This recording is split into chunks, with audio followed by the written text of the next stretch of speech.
You open your Bibles to Proverbs chapter 13, and I wonder if you have ever thought of the fact that most of us as children were taught a lie. And we were taught to repeat this lie to everyone who was ever mean to us. And the lie is, sticks and stones may hurt my bones, but words, or may break my bones, but words will never hurt me. False. You have all been hurt by words. In fact, you have probably been hurt by words far more deeply than you have been hurt physically by people. Words hurt. Words contain power. Words can do significant damage. We know that people take words very seriously. A few years ago, in an effort to boost domestic car sales, Transportation Secretary Ray LaHood, he's no longer the Transportation Secretary, but he made a comment, just probably unplanned, unprepared, and he said, "Stop buying Toyotas." And within minutes, Toyota stock plummeted, just by one off-the-cuff remark. Some of you in the room, though not many of you, remember something that Ronald Reagan said back in 1984. He was doing a mic check, getting ready for a radio show. You remember this. He was doing a mic check, getting ready for a radio show, and they accidentally broadcast what he said. What he said was this: "My fellow Americans, I'm pleased to tell you that today I've signed legislation that will outlaw Russia forever. We begin bombing in 5 minutes." The Soviet military went on full alert for 30 minutes because of some humorous words that they didn't find funny. It looks like very soon certain words will cost you 15 yards if you play for the NFL. And just try posting something that you don't even think is controversial on Facebook and see how your words incite all kinds of reactions. Words matter, and that's what we're talking about today as we are looking at various places in Proverbs, looking at different themes that appear repeatedly in Proverbs. And Proverbs has a lot to say about the mouth and what comes out of the mouth and what we do with the mouth. But before we get into it, I do want to address something. I made the comment that words contain power. I have said that words are powerful, and there is a certain false teaching afoot. Most of you are somewhat familiar with it, and this false teaching quotes from the book of Proverbs a lot. And it's good for us to remember, as I've said several times, Proverbs are general principles. Proverbs are not promises.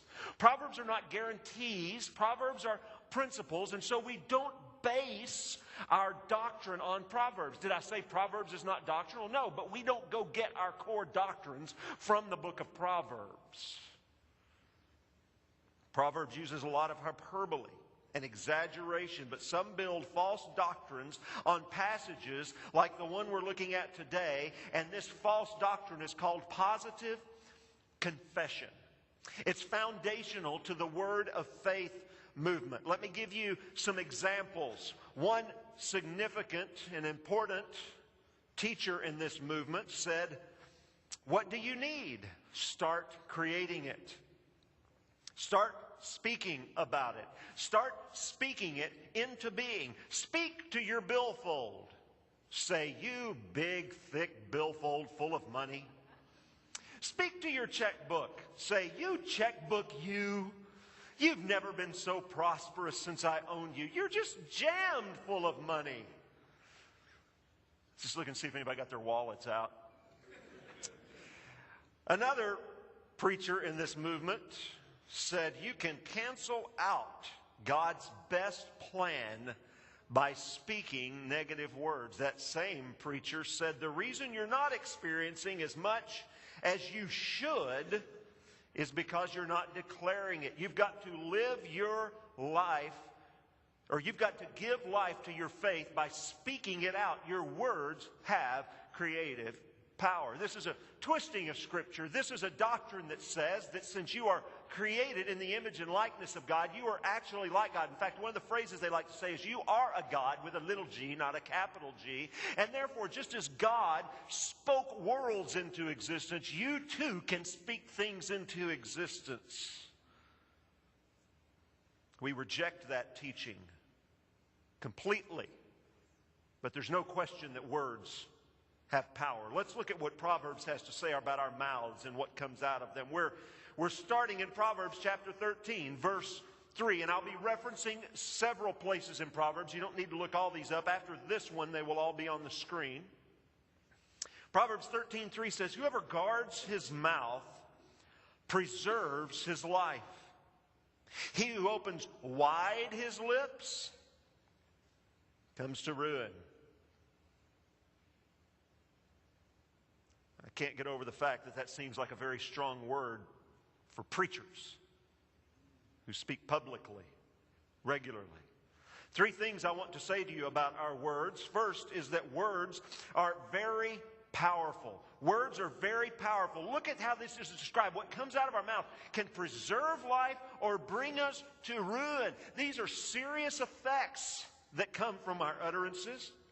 For one thing, they can affect our relationships. Words will affect your relationships. You don't have to be married long to realize that. Proverbs 12, verse 18 says, there is one whose rash words are like sword thrusts, but the tongue of the wise brings healing. You've probably heard the old story about the father who has a problem with his children. And mainly his problem is that his son keeps saying things that hurt his daughter's feelings. His son just runs his mouth all the time and hurts his daughter's feelings. He says, okay, from now on, every time you say something to hurt your sister's feelings, you're going to go in the backyard and you're going to drive a nail into the fence. And he took him to an area. He says, I want a nail here every time you do that. And he says, because I want you to see that it's just like hammering a nail into your sister's heart. You are hurting her every time you do this. And so he did that, and he started doing it less and less and less. And finally, he said, Dad, it's been a couple of days since I've had to drive any nails in. I've gotten a lot better. And Dad said, that's great. Every day that you don't say something hurtful to your sister, you get to remove a nail. And so he kept going. And every now and then he'd have to go drive a nail in. But he eventually got to where the last nail was taken out. And he called his dad out and he said, Dad, look at that. All the nails are gone. Haven't I been good? And the dad said, yeah, but what I want you to see is the holes that will forever be in that wood. The damage that we can do in our relationships are such that even when we apologize, the damage can be done because we cannot unspeak our words. The good news is you also can't unspeak positive words. Proverbs 18:21 says that both death and life are in the power of the tongue. I am very blessed. I met a man a while back who was just, his life was a train wreck. In and out of jail, constantly dealing with drug abuse problems, been homeless numerous times. Just a mess of his life. Had children he had no contact with in different places. Talking to him, he said, all my life I was told by my parents, you're no good, you'll never be any good, you'll amount to nothing, you're useless, you're stupid. He said, I believed them. I was so blessed to grow up in a home where I was told every day how beautiful and brilliant and wonderful and remarkable I was. And that's why I'm so beautiful and brilliant and remarkable today. I know it is. I actually grew up believing those things. I grew up thinking I could do anything. I grew up believing what I was told all my life. In fact, to my detriment, so that after I came to Christ, God really had to take me down a couple of notches. Because then I had to believe what the Bible said about me. Listen, our words don't have supernatural creative power, but they can affect everyone around us positively and negatively. Words are powerful. They affect our relationships, and they will also bite back. Another way to say that is they will come back to bite you. Proverbs chapter 12, verse 13 says, an evil man is ensnared by the transgression of his lips, but the righteous escapes from trouble. Many a politician has discovered this. When George Bush the elder was running for president, during a debate, he stated emphatically, "Read my lips. No new taxes." That resonated with people. He got elected president, raised taxes, lost his re-election. The campaign ads over and over and over looped, "Read my lips. No new taxes." I wonder if our current president is regretting saying over and over, "If you like your doctor, you can keep your doctor." Because it has cost him significantly politically, and people in his own party that are running for re-election are trying to distance themselves from those remarks. Those words come back to bite. By the way, don't be so critical. They do that. Your words come back to get you too, don't they? Anyone ever come up to you and say, "Did you say this?" And I'll tell you one scary thing is I've noticed you can go to the smallest little country church and they're tape recording at least the sermons. Everything we say now when we preach is preserved forever. In fact, so many churches, it's on the internet. What I say to you today is going straight on the internet. That's a scary thought, isn't it? We want to be very careful that somebody doesn't ever take something that we say and it wind up on badpreachers.com. The good news is when you're accused of saying something you didn't say, you can always go and check it out yourself. Words are powerful, so we need to be careful. And that leads to the second thing. Not only are they very powerful, but words should be weighed. And listen, words should be weighed before we actually use them. Don't be hasty with what you say. Proverbs 29, verse 20 says, "Do you see a man who is hasty in his words? There is more hope for a fool than for him." I'm a loudmouth. I've always been a talker. Back they used to, you young people don't know this, but report cards used to be handwritten. They used to actually be cards. They were folded over. They were handwritten. And they had a comments section. I don't know whose idea that was. But my mom forever kept all my report cards from grade school, 1st through 6th grade, 6 report cards, because you got the same one, you turned it in, and they just filled out in the next grading period. 6 times, the very same statement, "Mike talks too much in class." Over and over and over. Because that's the kind of person I am, I've always been kind of intimidated by quiet people. Quiet people always made me uncomfortable. Because I'm going to tell you what I'm thinking, and I'm thinking, they must not be saying something because they're not thinking something nice. They don't like me. What's going on? Are they mad? Are they upset? What's happening here? I've actually come to admire quiet people because they tend to get in less trouble than people like me. I like what Abraham Lincoln said. "Better to remain silent and be thought a fool than to speak out and remove all doubt."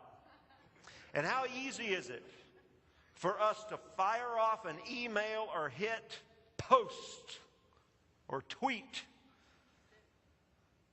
without thinking too much? Do you read? Do you think? Do you pray? Do you consider the effect that your words are going to have when you're in that moment of frustration, that moment of anxiety, that moment of anger? I actually have a thing that I do and of course I've only learned to do this from doing silly things.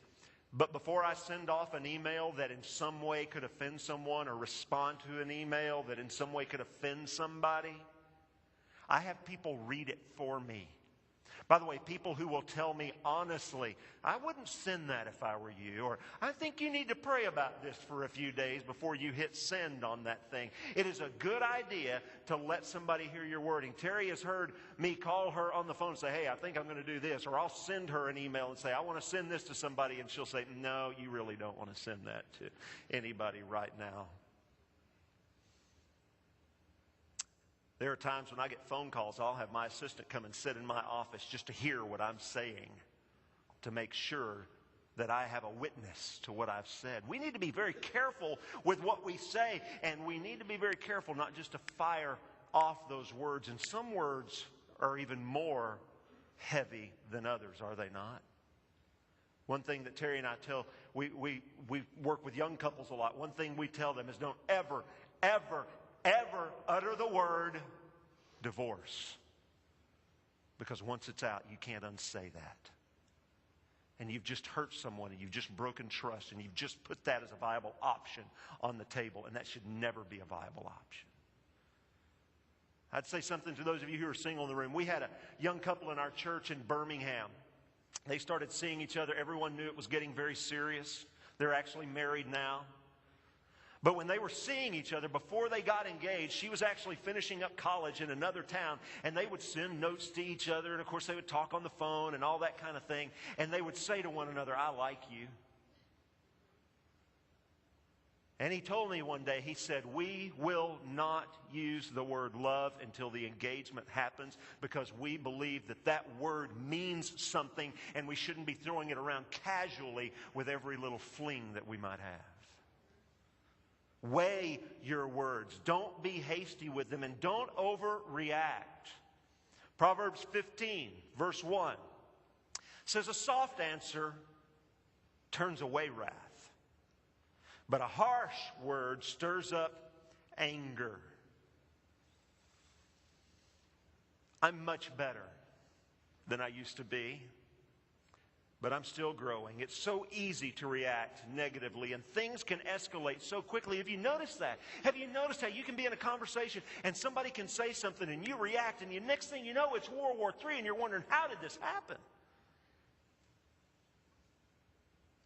But the ability not to overreact, the ability to rein in our emotions is a sign of maturity. In our church, a church I used to pastor, we had contentious business meetings. I shared a story recently in chapel about a particularly contentious business meeting. And just ridiculous things would be said. Ridiculous things would be going on. And I remember one time we spent like 30 minutes discussing the purchase of a vacuum cleaner. I mean, it was just absurd. But we had this old guy in his 70s, a retired man from Goodwater, Alabama. And man, people would be flinging things across the room, not literally, but words. They'd be throwing words across the room, and stuff would get heated. And I could look over, and Dave would be sitting right over here, and he'd just have his finger up like this. And I would say, Dave, and the room would just get quiet. And he would say, I hear what everybody's saying, and I really appreciate everyone's position. But it seems to me like we could solve this right quick if we just do this. And the meeting would be over in 30 seconds. Here was a guy that just sat, took it in, and brought sanity to the room. I want to say to husbands and wives, take a breath. There are very few things in your lives worth fighting about. Almost no things worth fighting about. I want to say to you parents, simmer down. So your kid broke something. It's just a thing. So your kid stained your best shirt. It's just a shirt. So your kid spilled some milk. It's just milk. Simmer down. Co-workers. Somebody says something that just sets you off all the time. So what? Walk away. Let it go.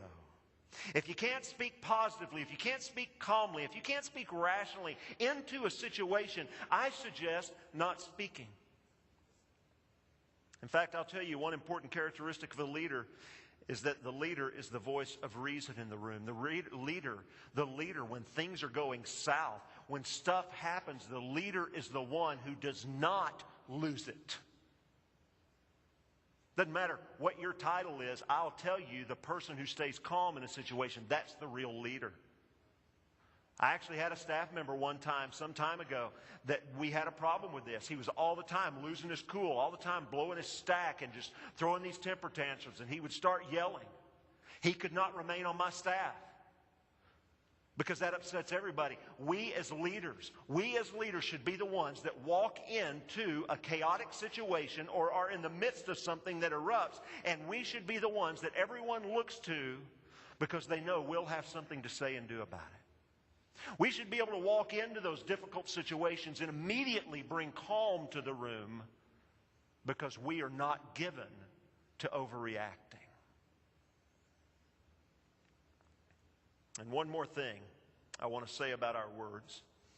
Previous points illustrate and serve to apply Proverbs 13:3, but I want to confess to you that the next thing I'm going to say is something that I infer from that text. And I think I do this legitimately, or I wouldn't do it. But I want to say this to you. Words need an audience. Proverbs chapter 17, verse 4 says, an evildoer listens to wicked lips, and a liar gives ear to a mischievous tongue. Why is that? Why do we listen to things we shouldn't listen to? Why do we entertain gossip and slander and complaining? Proverbs 18 verse 8 tells us, the words of a whisperer, by the way, a whisperer is that person stirring up dissension, that person gossiping. The words of a whisperer are like delicious morsels. They go down into the inner parts of the body. Part of our sinful condition is we love that stuff. We love hearing the dirt on somebody. There is something that satisfies us about that. Maybe it's that it makes us feel better than other people.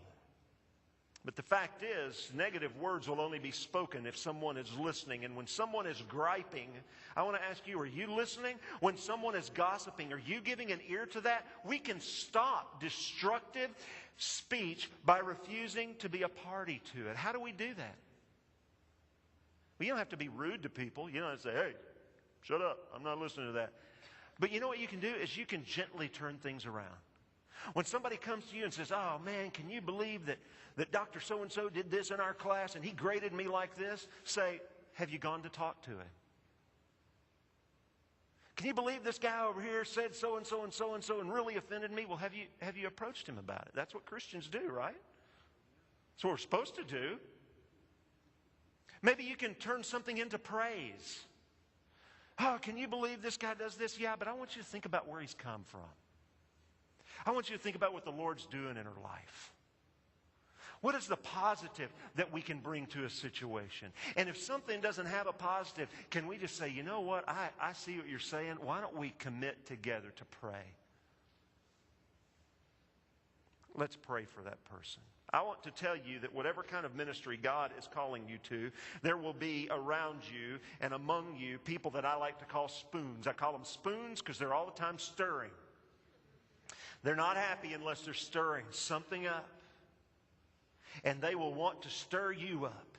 And they will bring you the latest gossip. They will bring you the latest whatever it is that they heard somebody say. But they will only do that as long as you give them an ear. Friends, words are powerful. They hurt. They hurt and they heal. What are we supposed to do? Stop talking? Well, good luck on that if you're somebody like me. But there's good news. The good news begins with bad news, as it often does. James chapter 3 says, the tongue is a fire, a world of unrighteousness. The tongue is set among our members, staining the whole body, setting on fire the entire course of life, and set on fire by hell. Tell us what you really think, James. For every kind of beast and bird, of reptile and sea creature can be tamed and has been tamed by mankind. But no human being can tame the tongue. It is a restless evil full of deadly poison. You cannot tame your tongue. Try it. If you've got a problem with spouting off, running your mouth, just go ahead and get up tomorrow morning in your quiet time, make a commitment. I am never, ever, ever going to spout off again, and you won't make it till noon. You cannot tame your tongue. Why is that? Because the tongue is really not the problem. The mouth is really not the problem. Matthew chapter 12, verses 34 and 35. Jesus says, how can you speak good when you're evil? For out of the abundance of the heart, the mouth speaks. The good person out of his good treasure brings forth good, and the evil person out of his evil treasure brings forth evil. You see, the mouth is ultimately not the problem. The heart is the problem. The mouth is simply the window that peers into the heart. It reveals to everyone around us what is in our hearts. And look at what Jesus says going on in Matthew chapter 12. I tell you, on the day of judgment, people will give account for every careless word they speak. For by your words you will be justified, and by your words you will be condemned. Now, what does this mean? Does this mean I'm not really saved by grace? Does this really mean that I'm not based on my righteousness being in Christ? No, what this means is that your mouth is going to be the evidence brought to bear against you. Your mouth will be what reveals what is really in your heart. But here's the good news. You can't tame your tongue. It's impossible because you can't change your heart. But what is impossible for us is possible with God. The answer for the problem of the tongue is not willpower. The answer for the problem of the tongue is a new heart. And once we get a new heart, there's hope for even people like me. Because once we get a new heart, we can take our heart, we can take our mouth, and daily we can lay it